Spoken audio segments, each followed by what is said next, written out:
had enough from all these difficulties and you really want to be able to answer, react, behave in a situation in a lighter manner, in a kinder manner, being more considerate towards the other person so you can feel and express a lot more gratitude. Because if you could do that, your relationship and your marriage would have been already resolved into harmony.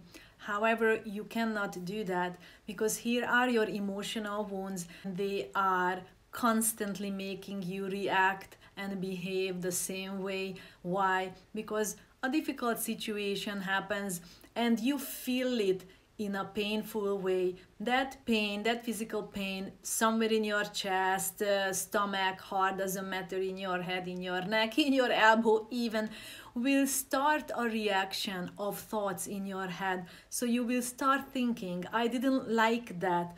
So why did he do that? He's hurting me, making me upset. So you constantly rolling in these thoughts, and with these thoughts, you start to talk in a certain way, you communicate in a certain way, and you behave in a certain way. I'm not going to label them now because you know exactly what you are doing. In this video, I will show you a little bit later on the examples for that.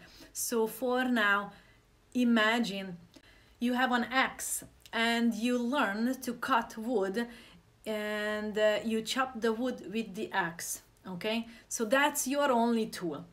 And now I'm asking you, please come and I show you the rake, how to rake. But you don't know that, you never heard of it. How is it going to be? Is it going to hurt me? Is it going to do something to me that it will be changing my beliefs, my promises to my loved ones? Am I going to disappear and become nothing if I'm going to use the rake? So that's when something new comes and your mind, your fears are actually feeling the threat from the new, because your mind doesn't want to let you go, doesn't want you to learn and get out of your emotional wounds, because right now they are very nicely keep you rolling in these thoughts. Oh, why did he do that? Why is he making me upset all the time? And then here is something I really want to do and I can't do it. I'm afraid to do it.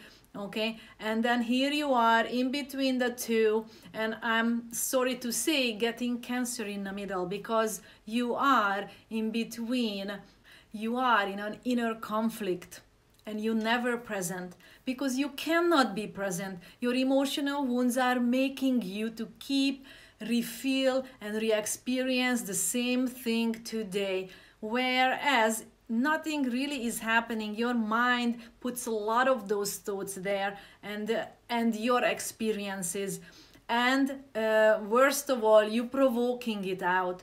So for example, here it is, humiliation, emotional wound. How does it look like? I'm just showing you one little example. So that meant that you felt from your mother, about 3 years of age, you experienced that she belittled you. She laughed at you. She made sarcastic jokes on you. So you will be doing the same to other people. And what else you are going to do? You are going to make sexist, sarcastic, little bit of drops of words to women, and women do this to guys. So it works the both ways. And then you can also go to a professional, a specialist, and you keep telling that you know so much and this and that, and you actually start to criticize. So you go there and you disrespect this professional, and disrespecting your own self, humiliating your own self when you get back a answer which is unfavorable for you. See, you provoked it out and you didn't notice that you are doing this because your emotional wounds were doing it for you. Now here it is, for example, the abandonment emotional wound, which has a dependency, the behavior mask. So you are going to practice it in a way like you always need someone as a crutch to help you with something. You can do it on your own, but it's easier to get the other person because at least you are not alone. So you are not experiencing loneliness and being alone. So the other person So you keep dependent and addicted, kind of the other person do that for you. Now, how many times do you do this? Either at home or at work, both ways, or one or the other places. Or maybe you do it with your husband, or you do it with your children, okay? Because one way or another, you will practice it. See, rejection, emotional wound, we reject everything and anything. Once you hear it the first time, you will reject it because you know better, and you actually start to put yourself in a separated place, higher up than the other person, because you know better, okay? And what you say is the truth. So that's how emotional wounds are keeping you in a prison, chained. And no matter how much you are asking for the universe to help you, to inject in you something to get you out of there, it is not going to happen. The only thing the universe may be doing that brought this video for you, so you realize you need to take a big step. You need to put your life into your own hand and actually do something about it. And if you got that big thing, that big decision that yes, I don't want to be here dependent, masochistically hurting myself, keep rejecting everyone and anyone from my life, and I really don't want to live my life this way, then you are ready, and the rest of the other things I can bring it for you.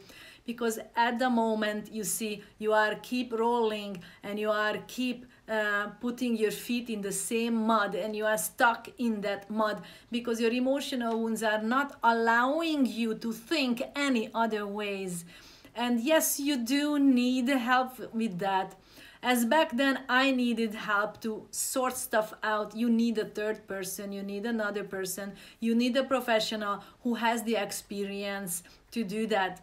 So you will be not less of a person going and ask for help. However, this is the first step what you need to do, because if you don't want your mind to swallow you down and eat you up alive, then you need to reach out. And yes, it is a normal thing, and you will see how much your life becomes a lot better, a lot lighter, a lot happier, and a lot more fulfilled, and you become independent emotionally.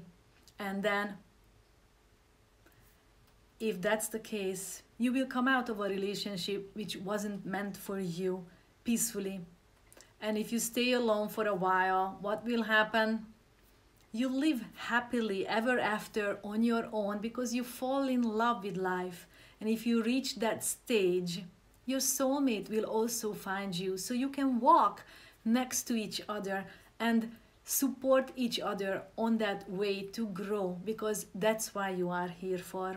That's why all we are here for, to grow and elevate and rise above our emotional wounds and experience that joy what you are actually made of, and also that loving kindness what you are made of, and do the best with your life what you just can, a more meaningful, the most meaningful way.